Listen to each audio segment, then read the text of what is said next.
wabarakatuh. Kami dari kelompok 11 membawa tema tentang Undang-Undang ITE. Sebelumnya saya perkenalkan diri terlebih dahulu.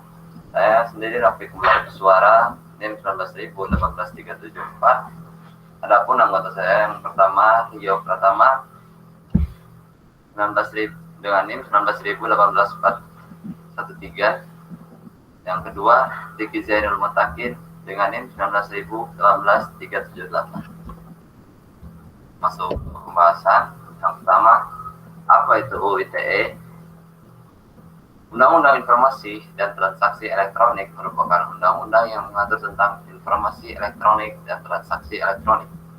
Informasi elektronik diartikan sebagai satu atau sekumpulan data elektronik, termasuk tapi tidak terbatas pada tulisan, suara, gambar, peta, rancangan, foto, elektronik data, interchange, surat elektronik, telegram, telekopi atau sejenisnya, huruf, tanda, angka, kode akses, simbol, atau perforasi yang telah diolah yang memiliki arti atau dapat dipahami oleh orang yang mampu memahaminya.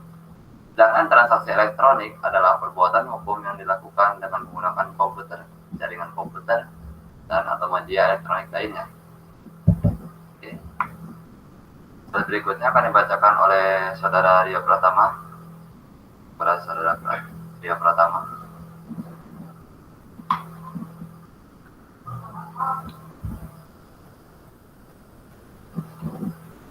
Oke, pasal-pasal dalam UU ITE.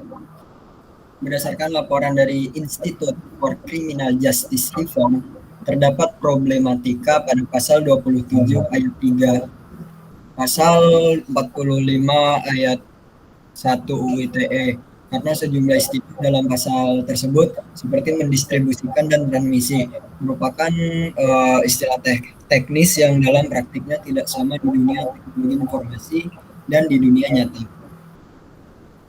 Model rumusan delik dalam pasal 27 ayat 3, pasal 45 ayat 1 UU ITE membawa konsekuensi tersendiri, karena pada praktiknya pun pengadilan memutuskan secara berbeda-beda terhadap rumusan delik tersebut.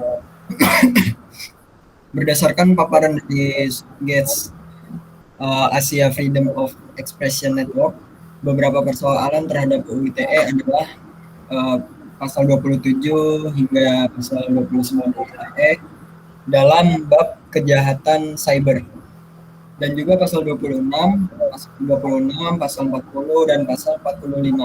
Persoalan yang terdapat diantaranya adalah mengenai penafsiran hukum, di mana rumusan pasal-pasal dalam UU ITE tersebut tidak ketat atau dalam tanda kurung karet, dan tidak tepat, serta menimbulkan ketidakpastian hukum atau dalam tanda kurung multitafsir. Selain itu, pada penerapannya, kurangnya pemahaman aparat penegak hukum di lapangan. Yang terakhir adalah dampak sosial yang ditimbulkan, di mana pasal-pasal tersebut dapat menimbulkan konsekuensi negatif seperti ajang balas dendam, barter kasus, serta menjadi alat shock terapi dan memberikan chilling effect. Contoh-contoh dari pelanggaran UU ITE. Yang pertama itu ada YouTuber Ferdian Paleka yang ditetapkan sebagai tersangka kasus muatan penghinaan dalam video prank sembako yang berisi sampah kepada sejumlah transpuan. Ia dijerat dengan pasal 45 ayat 3 Undang-Undang Informasi dan Transaksi Elektronik atau ITE. Pasal tersebut mengatur agar setiap orang dengan sengaja dan tanpa hak mendistribusikan dan atau mentransmisikan dan atau membuat dapat diaksesnya informasi elektronik dan atau dokumen elektronik yang memiliki motif penghinaan dan atau pencemaran nama baik sebagaimana dimaksud dalam pasal 27 ayat 3, dipidana dengan pidana penjara paling lama 4 tahun atau denda paling banyak sebesar 350 juta rupiah. Selain pasal 45, para tersangka juga dijerat dengan 2 pasal tambahan, yaitu pasal 36 dan pasal 51 ayat 2 Undang-Undang Nomor 11 Tahun 2008 tentang ITE.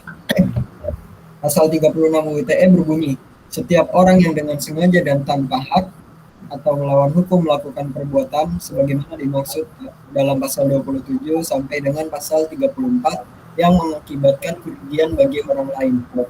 Sedangkan pasal 51 ayat 2 UU ITE menyebutkan setiap orang yang memenuhi unsur sebagaimana dimaksud dalam pasal 36 dipidana dengan pidana penjara paling lama 12 tahun atau denda paling banyak 12 miliar.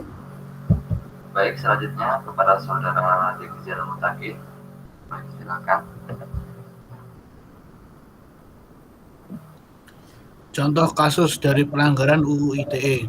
Pada 2010, vokalis band Nazril Ilham atau Ariel tersangkut kasus pelanggaran UU ITE atas video pornografi yang melibatkan dirinya sebagai pemeran. Sejumlah artis perempuan juga terlibat dalam kasus ini seperti Luna Maya dan Cut Tari.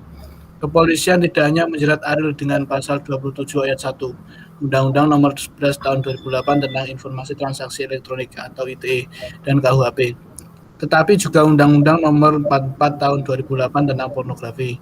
Atas vonis itu, ia harus mendekam di penjara selama 3 tahun 6 bulan dan membayar denda sebesar 250 juta. Upaya pencegahan dan sosialisasi UU ITE. Dari contoh kasus di atas, dapat kita jadikan pembelajaran sebagai bahan upaya pencegahan dalam UU ITE.